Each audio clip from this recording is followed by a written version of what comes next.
শাখা কর্তৃক আয়োজিত দেশ বর্তমানে বাংলাদেশের রাজনীতিকে ভবিষ্যৎমুখী করার জন্য 31 দফা কর্মসূচি ঘোষণা করেছেন। সেই আলোকে বাংলাদেশের তৃণমূল জনগোষ্ঠী কৃষক সম্প্রদায়কে কিভাবে সম্পৃক্ত করা যায়, যার জন্য জনাব তারেক রহমান 3 মাস ব্যাপী একটি কৃষক সমাবেশ সারা বাংলাদেশের ইউনিয়ন পর্যায়ে যতগুলো ইউনিয়ন আছে সবগুলো ইউনিয়নে কৃষক সমাবেশের যে কর্মসূচি, তারই ধারাবাহিকতায় আজকের এই ঐতিহাসিক কৃষক সমাবেশ। প্রিয় বন্ধুগণ, আমাদের মাঝে উপস্থিত আছেন আজকের এই অনুষ্ঠানের যিনি আয়োজক আতাউর রহমান খাজা, এই ইউনিয়নের আহ্বায়ক সদস্য সচিব রফিকুল ইসলাম রফিক, আজকে এই সোনাতলা উপজেলায় যিনি কৃষক দলকে অত্যন্ত বলিষ্ঠভাবে সংগঠিত করছেন, যে উপজেলা কৃষক দল আহ্বায়ক জনাব এমদাদুল হক বাদশা, আজকে আমাদের মাঝে আকস্মিকভাবে অন্য একটি প্রোগ্রাম থেকে এখানে উপস্থিত হয়েছেন। এই সোনাতলা সারিকান্দি এলাকার গণমানুষের নেতা, অত্যন্ত জনপ্রিয় সংসদ সদস্য ছিলেন জননেতা আলহাজ কাজী রফিকুল ইসলাম রফিক ভাই, তাকে আমরা আন্তরিকভাবে এই অনুষ্ঠানে স্বাগত জানাই। উপস্থিত আছেন সোনাতলা উপজেলা বিএনপির সংগ্রামী নির্বাচিত সাধারণ সম্পাদক, অত্যন্ত তুখোর রাজনৈতিক ব্যক্তিত্ব জনাব জিয়াউল হক লিপন। উপস্থিত আছেন আমাদের জোরগাছা ইউনিয়নের পরিষদের সংগ্রামী চেয়ারম্যান জনাব গোলাম রাব্বানী এবং এই অত্র ইউনিয়নের চেয়ারম্যান জনাব শহীদুল হক টুল্লু সহ আমাদের মুক্তিযুদ্ধ অপু ভাই, আমাদের বকুল সরকার উপজেলা কৃষক দলের সিনিয়র যুগ্ম আহ্বায়ক, পাকুল ইউনিয়নের সভাপতি জাহিদুল ইসলাম ভাই সহ আরো অনেকে আছেন। সময় কম, 4-5 মিনিট সময়। আমাদের বাবু ভাই আছে, যুবনেতা আছে রুহুল আমিন, জিএম আলী হাসান নারুন সহ অনেকেই। আজকের প্রতিবদ্ধ বিষয় এখানে উপস্থাপন করা হয়েছে জনাব এমদাদুল হক বাদশা। আমরা আজকে এখানে যারা উপস্থিত হয়েছি, এই এলাকার শান্তিপ্রিয় জনগণ, যারা বিগত 16.5 বছর যাবৎ খুনি ফাঁসির শেখ হাসিনা অত্যাচারে নিষ্পেষিত হয়ে আমাদের সকল প্রকার অধিকার থেকে বঞ্চিত হয়েছিলাম। বাংলাদেশের ছাত্র জনতা তাদের বুকের তাজা রক্তের বিনিময়ে এই ফাঁসিস্ট হাসিনাকে বাংলাদেশ থেকে চিরতরে উৎখাত করেছে। বন্ধুগণ, আপনারা জানেন পৃথিবীর রাজনৈতিক ইতিহাসে যে সকল দেশে স্বৈরাচারের জন্ম হয় এবং স্বৈরাচার যখন দেশ ছেড়ে পালিয়ে যায়, তাদের আর কিন্তু সশরীরে দেশে আসার কোনো ভাগ্য হয় না। ফিলিপাইনের মার্কোস ছিল 80 দশকে, ইনিও এই জনতার অভ্যুত্থানে দেশ থেকে পালিয়ে যায়, তার মরদেহটা ফিলিপাইনে চলে আসছিল। কয়েকদিন আগে চলে গেল সিরিয়ার আসাদ, বাশার আল আসাদ, 54 বছরের তাদের পিতা এবং পুত্র, এই যে দুঃশাসন, সেখান থেকে পালিয়ে চলে গেছে একই বছরে। তিউনিসিয়ার বেন আলী আরব বসন্তের সময় পালিয়ে এসেছিলেন সৌদি আরবে, তার মৃত্যু হয়েছে সেখানে। এরকম হাজারো উদাহরণ আছে।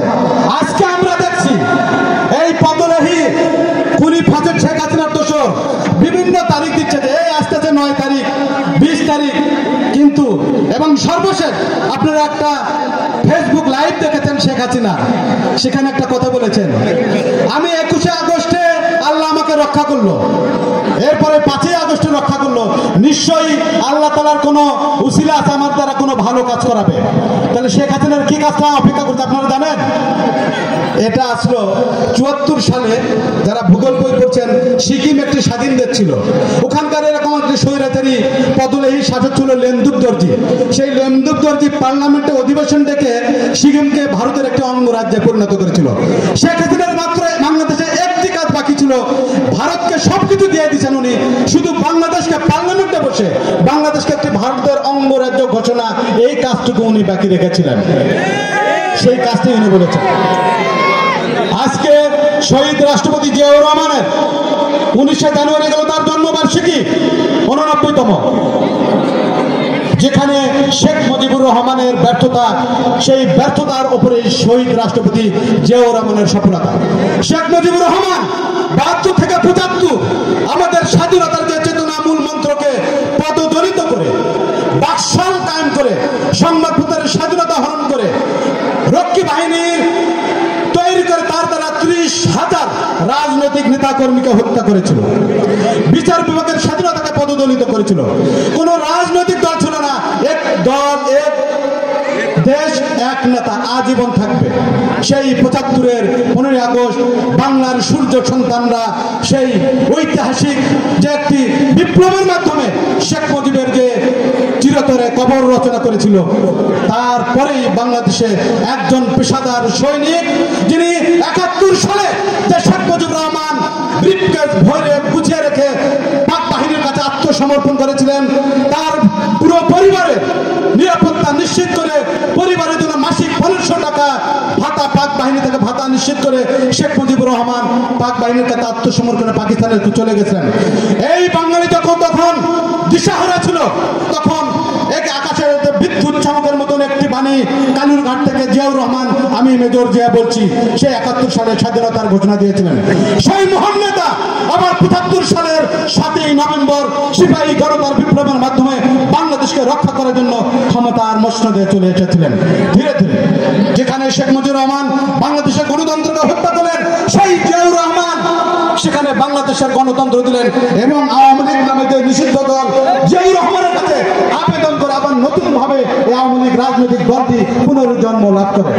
বন্ধুগণ, সেই জিয়াউর রহমানের উত্তরসূরি, রাজনৈতিক উত্তরসূরি, আদর্শের উত্তরসূরি দেশনেত্রী বেগম খালেদা জিয়া সুদীর্ঘ ৯টি বছর খুনি ফ্যাসিস্ট হুসাইন মোহাম্মদ এরশাদের বিরুদ্ধে আন্দোলন করে বাংলাদেশে ১৯৯১ সালে বাংলাদেশের ইতিহাসে সবচাইতে গ্রহণযোগ্য নির্বাচনের মাধ্যমে ক্ষমতাসীন হয়ে বাংলাদেশে গণতন্ত্রকে প্রাতিষ্ঠানিক রূপ দিয়েছিলেন।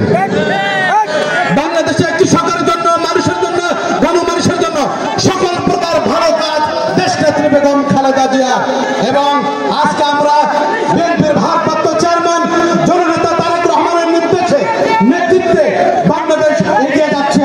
বিগত ১৬.৫ বছর যেভাবে ফ্যাসিস্ট হাসিনা বিএনপিকে ভাঙার চেষ্টা করেছে, নিষিদ্ধ করার চেষ্টা করেছে, বিএনপির নেতাকর্মীদের বিরুদ্ধে ১,৪৫,০০০ মামলা দিয়েছে, ৬০ লক্ষ নেতা কর্মী তাদেরকে আসামি করেছে। রহমান যে নির্দেশনা দিয়েছে সেই আলোকে এবং উনি বারবার বলছে বিএনপির সকল নেতাকর্মীকে যেভাবে বিগত ১৬.৫ বছর ঐক্যবদ্ধ রেখেছেন, আগামীতেও আমাদেরকে ঐক্যবদ্ধ থাকতে হবে। আমরা দীর্ঘদিন আমরা অধিকার হারা বঞ্চিত, এত হাজার হাজার নেতাকর্মীকে আমরা হারিয়েছি। এই ৫ই আগস্টের যে ছাত্র জনতার গণ অভ্যুত্থান, সেখানে কিন্তু বিএনপির ৫০০-র অধিক নেতাকর্মী শহীদি বরণ করেছেন। বন্ধুগণ, এই জন্যই সকল প্রকার প্রলোভনের ঊর্ধ্বে থেকে আমাদেরকে ঐক্যবদ্ধ থাকতে হবে।